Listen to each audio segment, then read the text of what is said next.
Wake that ass up. Early in the morning. The Breakfast Club. We are the Breakfast Club. Good morning. Let's get in some front page news. What's up, Morgan? Hey, y'all. Hey, how we feeling on a Friday? Good? Good, girl. All right. I love to hear it. Okay, so first on front page, some drama took place out west yesterday. Border agents showed up in Little Tokyo in downtown L.A. while California Governor Gavin Newsom and other Democratic lawmakers were talking about the redistricting efforts for their state. Now, Newsom was visibly upset, calling the actions pathetic. He says it wasn't a coincidence and took direct aim at the Trump administration, saying the action came from the top down. Let's hear more from California Governor Gavin Newsom. They chose the time, manner, and place to send their district director outside right when we're about to have this press conference. Wake up, America. Wake up. You will not have a country if he rigs this election. So at least one person was detained during that raid, a guy selling strawberries, okay? L.A. Mayor Karen Bass said the man selling strawberries didn't pose a threat, and the border agent should have never showed up. She called the moves a provocative act. Let's take a listen to L.A. Mayor Karen Bass and her comments. There is no way this was a coincidence. This was widely publicized that the governor and many of our other elected officials were having a press conference here. He did this intentionally to disrespect the governor and to disrespect our state. The court orders imposed a temporary restraining order. You want to talk about law and order? What you saw here was the Custom and Border Patrol violating law and order. So Mayor Bass went on to say the Trump administration is the source of disorder in Los Angeles. And of course, like I said before, one person was detained, a man selling strawberries. Now, Bass went on to say the man selling strawberries, again, did not pose a threat. Now, the federal agent who was in charge of that particular immigration raid outside in L.A. is shrugging off the timing. Border Patrol Sector Chief Greg Bovino suggested he did not know Newsom and others were inside the Japanese American National Museum. Let's take a listen to his comments. This is a location that we have conducted these roving patrol duties for the past 2 months. We've been here over 2 months, and as you can see today, we did make an apprehension just a few feet from where I'm standing. Yes, again, that's Border Patrol Sector Chief Greg Bovino. He reportedly arrested that strawberry delivery man. The chairman of the museum told the LA Times the timing of the raid was so precise that the agents jumped out of vans just feet from him as he entered the event. So we will continue to watch what's happening in California regarding ICE raids and also congressional redistricting, which I will get into in the 7 o'clock hour. Just a quick weather update. I do want to share Tropical Storm Aaron is on the verge of becoming a hurricane. The National Hurricane Center says the storm is about 570 miles east of the Caribbean islands with maximum sustained winds of 70 miles per hour. If the winds reach 74 miles per hour, Aaron will officially become the Atlantic season's first hurricane.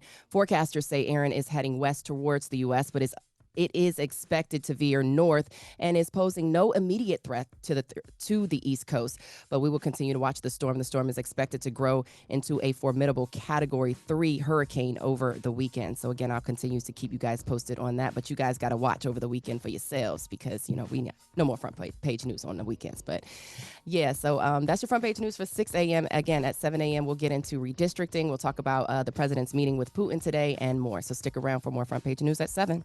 All right. And everybody else, get it off your chest. 800-585-1051. If you need to vent, phone lines are wide open. Again, 800-585-1051 is the Breakfast Club. Good morning. Morning, everybody. It's DJ NV, Jess Hilarious, Charlamagne the Guy. We are the Breakfast Club. Let's get back in some front page news. What's up, Morgan?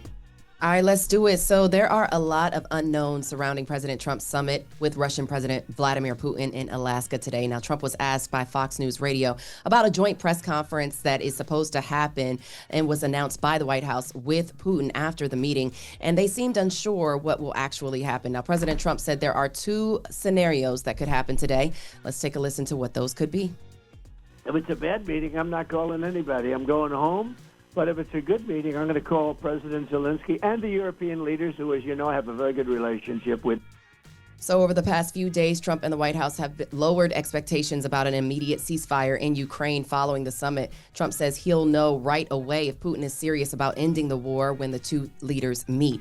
Now, the president has also floated the idea of a second meeting with Ukraine, Zelensky, and Putin if all goes well. Trump is meeting with Putin at a military base in Anchorage, Alaska today at 3:30 p.m. I just Eastern. don't understand how you're not having both sides at the table Makes when no you're sense. having this meeting. Is Donald Trump Zelensky's agent? Is he Zelensky's manager? Is he Ukraine's lawyer? Like, you cannot represent me if I'm not there. It makes no Playing sense. mediator. You know, and But to you your got to have point, both you sides to have be a mediation, mediator. Yeah. If you're doing mediation, you got to have both sides at the table. There's no, I've never heard of no one-sided mediation. And you can't speak for me. I'm not going to let Trump speak for me. It just sounds crazy. I think he's trying to definitely move this along and, you know, be the voice of reason. You can't be the voice of reason America. when you're negotiating and mediating something with just one side. I'm going to take this message back to this person and take this message back over here to this country and see what we can do. I guess that's where they're at with it right now. That's how people let's bring get things home to misconstrued, though. That's you can mess up somebody's words Yep. like that. That's true. You ain't lying. And they don't even speak English. I definitely don't know if he said that or not. You know what I mean? Right. Damn, yo. All right, y'all, bringing things home domestically. California Governor Gavin Newsom is officially calling for a special election in an effort to redraw state congressional district maps. Newsom says, unlike what's happening in Texas, California is working through a temporary, transparent process of redistricting. The action is a countermove to Texas Republicans attempting to redraw congressional districts that could add as many as 5 Republican seats in Congress. Let's hear more from California Governor Gavin Newsom on these efforts. Today is Liberation Day in the state of California. And as Senator Schiff said, Donald Trump, you have poked the bear, and we will punch back. We can't stand back and watch this democracy disappear district by district all across this country, not just in Texas, but in Missouri, where J.D. Vance went just a week ago, in Indiana, in places like Ohio, in places like Florida. We need to stand up. Of course, the congressional redistricting efforts have been on hold in Texas since state Democrats left the state, blocking the legislature's ability to achieve a quorum and vote on the issue. Unless Texas Republicans drop their redistricting efforts, California will hold a special election on November 4th to put new maps before voters to increase Democratic representation in Congress, offsetting Texas's actions. Now, Newsom said he needs 2/3 of the legislature vote is scheduled for next week. Now, meanwhile, Texas Republican, I believe this is actually California Republican Congressman Kevin Kiley says no states should be gerrymandering, adding that manipulating congressional boundaries to favor one party is a plague on democracy. Let's take a listen to Representative Kiley. Having mid-decade redistricting this year cascade across the country in some sort of domino effect will be a huge distraction and a very unhealthy thing for representative government. I believe this is an opportunity for us all to take a deep breath, to say enough is enough, to say this is not a road that we want to continue to go down as a country. So that California Congressman Kevin Kiley, he's introducing a bill to prohibit mid-decade redistricting in all 50 states. And yesterday in a virtual meeting, Obama told the Texas lawmakers that their actions were inspiring others. Obama said, "We can't let systemic assault let a systemic assault on democracy just happen. And because of your courage, what you've seen is California responding and other states looking at what they can do to offset mid-decade gerrymandering."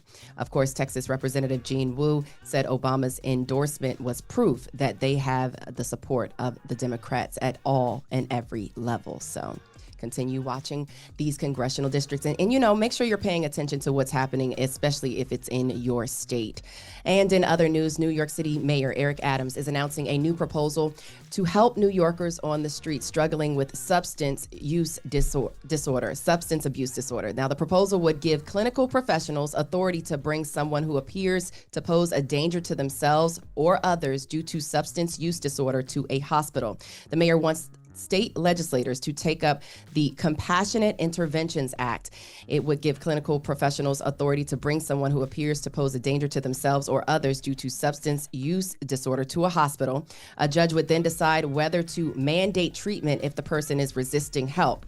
Adams says the current laws prevent involuntary admission in many cases, despite a person being a danger due to an untreated substance use disorder. So basically, people can involuntarily commit people who are dealing with substance use disorders to hospitals and treatment, and whether they want it or not. So it's one of those things. Not so much people, but doctors and clinicians and things of that nature. So if they don't want the treatment, but a doctor says they need it, then they may, in fact, be committed. And that's what New York City Mayor Eric Adams is pushing for.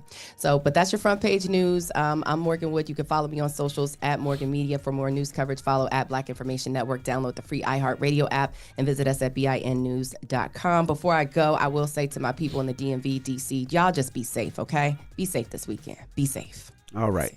Thank you, Morgan. Wake that ass up early in the morning. The Breakfast Club.